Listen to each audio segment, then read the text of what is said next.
सांगलीत शैक्षणिक फसवणुकीचा धक्कादायक प्रकार उघड. PSR ह्युमन राईट्स संघटनेकडून कठोर कारवाईची मागणी. नमस्कार, महायुद्ध TV मराठीमध्ये आपले सहर्ष स्वागत.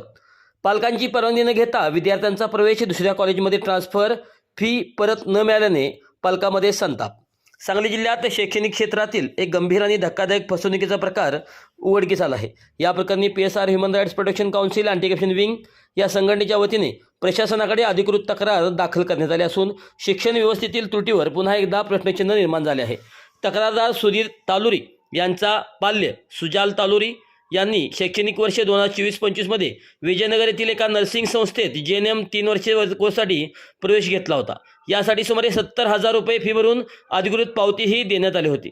मात्र संबंधित संस्थेने पालकांची कोणतीही लेखी परवानगी न घेता विद्यार्थ्याचा प्रवेश परस्पर कराड येथील दुसऱ्या नर्सिंग कॉलेजमध्ये ट्रान्सफर केल्याचा गंभीर आरोप करण्यात आला आहे.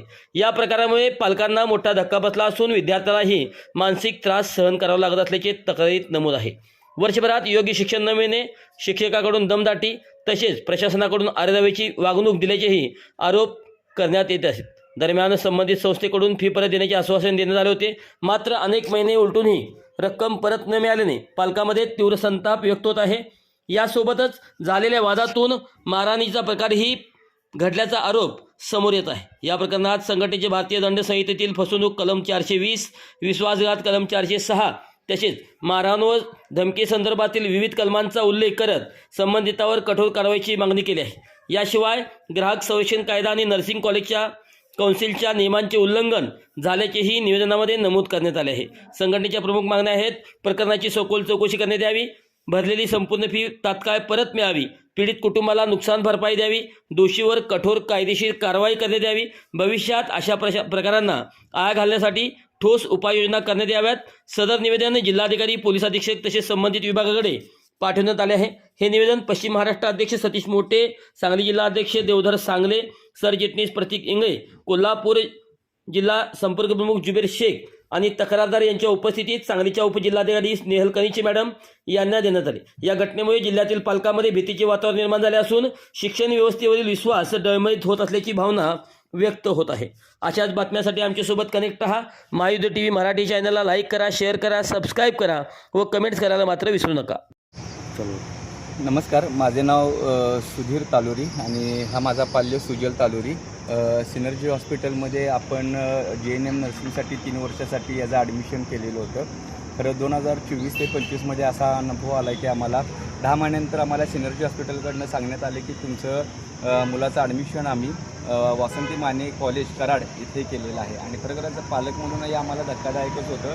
आणि गेले 1.5 वर्ष आम्ही हा त्रास सहन करत आहोत की आम्ही सिनर्जी हॉस्पिटलमध्ये आम्ही ॲडमिशन घेतलेलं असताना माझ्या पाल्याला वासंती माने कॉलेज कराड येथे परीक्षेसाठी जावं लागेल किंवा त्याचं सर्टिफिकेट मिळणार आहे. आणि हे आम्हाला विश्वासात न घेता किंवा आम्हाला काही कोणतीही पूर्वसूचना कल्पना न देता परस्पर जे सिनर्जीचे ॲडमिनिस्ट्रेशन होते त्यांनी हा सर्व प्रकार केलेला आहे. आपण बघतो की याच्यामध्ये आम्हाला खूप मानसिक त्रास झाला आहे. माझ्या मुलाला त्रास झालेला आहे.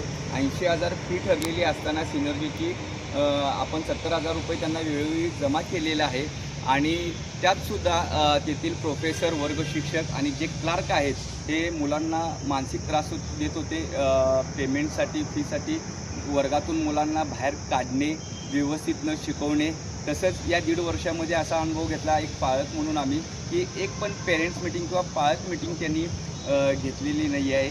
आणि विशेष करून बघतो तर त्यांची दमदाटाही हे आम्हाला त्याच्यामध्ये दिसून आलेली आहे. आणि विशेष करून आम्ही त्यांच्या ॲडमिनिस्ट्रेशनला पण मागच्या मार्च महिन्यामध्ये तक्रार दिलेली होती की अशा पद्धतीनं ते 2-3 महिन्यात तुमचा स्टाफ चेंज होत आहे, मुलांना चांगलं शिक्षण मिळत नाही आहे, फीसाठी पण तगादा लावून मुलांना वर्गाच्या बाहेर काढलं जात आहे आणि तुम्ही लक्ष द्या. आणि याचाच राग मनात धरून गेले 1.5 ते 2 महिने माझ्या मुलाला त्यांनी मानसिक व शारीरिक त्रास दिलेला आहे की तुम्ही मोठ्या वरिष्ठ पातळीवर का आमची तक्रार केला म्हणून. आणि त्यानुसार आम्ही ज्यावेळी त्या कॉलेजमध्ये मुलाला त्रास द्यायला लागला म्हणून विचारायला गेल्यावर तेथील क्लार्क आणि तिथल्या लोकांनी आमच्याबरोबर हातापायी केलेली आहे आणि आम्ही त्यानुसार पोलीस कंप्लेंट विश्रामबागला द्यायला गेलो. त्यावेळी त्यांनी आम्हाला असं सांगितलं की आम्ही तुमची फी परत देतो आणि तुमचं मुलाचं शिक्षण तुम्हाला जिथं करायचं तिथं करा आणि 15 एप्रिलला आम्ही तुमचे पैसे आम्ही तुम्हाला पूर्ण देतो म्हणून असं आम्हाला सांगितलेलं.